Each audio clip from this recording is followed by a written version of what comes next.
우리가 기도할 때 조심해야 할 것이 있는데 그것은 바로 영적 침체에 빠지는 일입니다.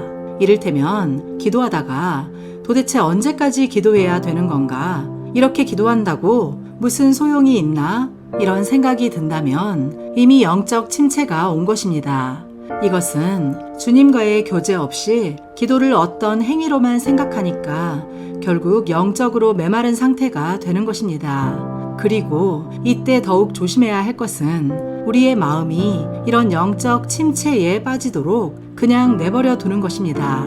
이것은 아주 작아 보여도 그냥 그대로 내버려 두면 기도의 힘을 급격하게 빼앗습니다. 왜냐하면 어느 순간 내 속에서 감당할 수 없을 정도로 커져버리기 때문입니다. 이럴 때 우리는 큰 소리로 찬송하고 기도해야 합니다. 우리가 왜 집회에 참석하는 것일까요? 물론 은혜 받기 위해서라고 할 수도 있지만 정확하게 표현하면 큰 소리로 찬송하고 큰 소리로 기도하고 싶어서 가는 것입니다. 마음껏 찬송하고 기도하면서 내 심령이 주님 안에서 활짝 열리는 그 은혜를 얻기 위해서 집회에 가는 것입니다.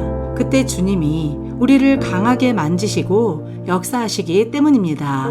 우리는 기도를 왜 하는 것일까요? 그것은 바로 주님의 평강이 내 마음을 주장하시도록 하기 위해서입니다.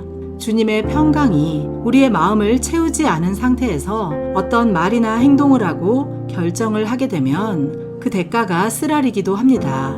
그러다가 한순간에 정상적이지 않은 판단을 하기에 이른다는 것입니다.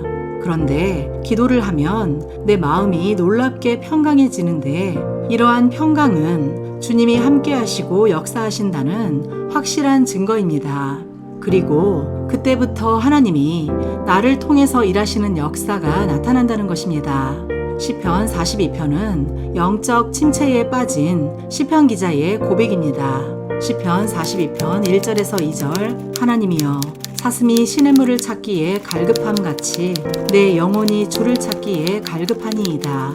내 영혼이 하나님 곧 살아계시는 하나님을 갈망하나니 내가 어느 때에 나아가서 하나님의 얼굴을 배울까? 시편 기자는 오직 주님을 갈망했습니다. 그리고 어떤 문제를 해결해 달라거나 상황을 바꿔달라고 한 것이 아니라 주님의 얼굴을 한번 보기 원한다고 했습니다.